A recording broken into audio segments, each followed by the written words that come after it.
ઘરમાં હવે જનરેટર રાખતા હો તો સાવધાન રહેજો।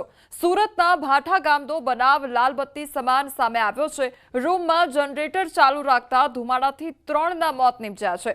રૂમમાં ધુમાડાના ગુંગળામણથી 3ના મોત નિપજ્યા છે। રૂમમાં જનરેટર ચાલુ રહેતા ધુમાડો ફેલાઈ ગયો હતો। પાલ વિસ્તારમાં આવેલ ક્રિકેટ ગ્રાઉન્ડમાં બનાવેલી ઓરડીમાં આ બનાવ બન્યો હતો। તો રાત્રે જનરેટર ચાલુ કરીને બારી બારણા બંધ કરી સભ્યો સૂઈ ગયા હતા। તો રાત્રિ દરમિયાન થયેલા ગેસ ગુંગળામણને કારણે ત્રણેય વ્યક્તિઓના સવારે મૃત હાલતમાં મૃતદેહો મળી આવ્યા છે। સુરતના પાલ વિસ્તારમાં આવેલા ક્રિકેટ બોક્સ જે ખુલ્લી જગ્યામાં બનાવવામાં આવેલું છે ત્યાં આગળ અની રખેવાળી કરતા વ્યક્તિઓ એક ઓરડીમાં રાત્રિ દરમિયાન રૂમમાં જનરેટર ચાલુ કરી બારી બારણા બંધ કરીને સૂઈ ગયા હતા અને જનરેટરના કાર્બન ડાયોક્સાઇડને લઈને આ 3 વ્યક્તિઓના મોતની વિગત સામે આવી છે। જોકે ઘટનાની જાણ થતાં પોલીસ તાત્કાલિક ઘટના સ્થળે પહોંચી હતી અને આ મામલે તપાસ શરૂ કરી છે। આપણી સાથે અધિકારી છે, સીધા વાત કરીશું। સાહેબ, શું ઘટના છે, કેવી રીતે જાણકારી મળી? ભાઈ સાહેબ, આજરોજ સવારે પીસીઆરને અમને કોલ આવેલો કે અહીં રૂમમાં 3 જણા મરણ ગયેલ છે।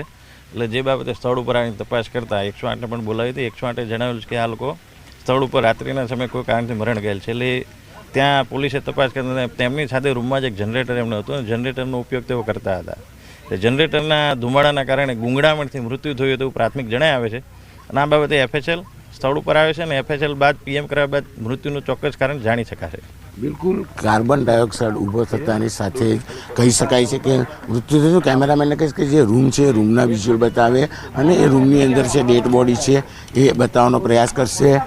જે પ્રકારે આ ઘટના બની હતી, કારણ કે 3 વ્યક્તિઓ રાત્રિ દરમિયાન આ રૂમમાં જનરેટર ચાલુ કરીને સૂઈ ગયા હતા અને કોઈપણ જગ્યાએથી બારી બારણા બંધ હતા, એટલે કે જે કાર્બન ડાયોક્સાઇડ ઊભો થાય છે તે બહાર નીકળવાની વ્યવસ્થા રહેતી હતી, જેને લઈને કહી શકાય કે જે જનરેટર છે એમાંથી ઊભો થયેલો કાર્બન ડાયોક્સાઇડ છે કે તે જે પ્રકારે કાર્બન ડાયોક્સાઇડ ઊભો થયો હતો તેને લઈને કહી શકાય કે આ 3 વ્યક્તિઓનું ગુંગળાવાથી મોત થયું છે। સ્થાનિક લોકોએ આ બાબતેની જાણકારી સુરત પોલીસને આપતા સુરત પોલીસ તાત્કાલિક ઘટના સ્થળે દોડી ગઈ હતી અને તાત્કાલિક 108ને બોલાવી હતી। 108ના જે કર્મચારીઓ છે તેમને તપાસ કરીને આ 3 વ્યક્તિઓને મૃત જાહેર કરતા પોલીસે હવે આ મામલે તપાસ શરૂ કરી છે। ખાસ કરીને FSLની ટીમ પણ બોલાવવામાં આવી છે અને FSLની ટીમ આવીને તપાસ કર્યા બાદ જે રિપોર્ટ આપશે તેના આધારે ગુનો દાખલ કરવામાં આવશે। જો કે આ ઘટના જે પ્રકારે છે, કારણ કે રૂમની અંદર જનરેટર હતું ને જનરેટર ચાલુ કર્યા બાદ બારી બારણા બંધ કર્યા, એટલે કે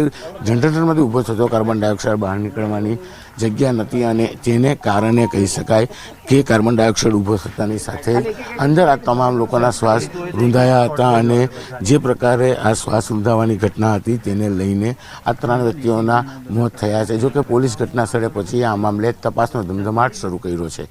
કેમેરામેન જીગર ગુગલ સાથે કરતેશ પટેલ, ન્યૂઝ 18 ગુજરાતી, સુરત।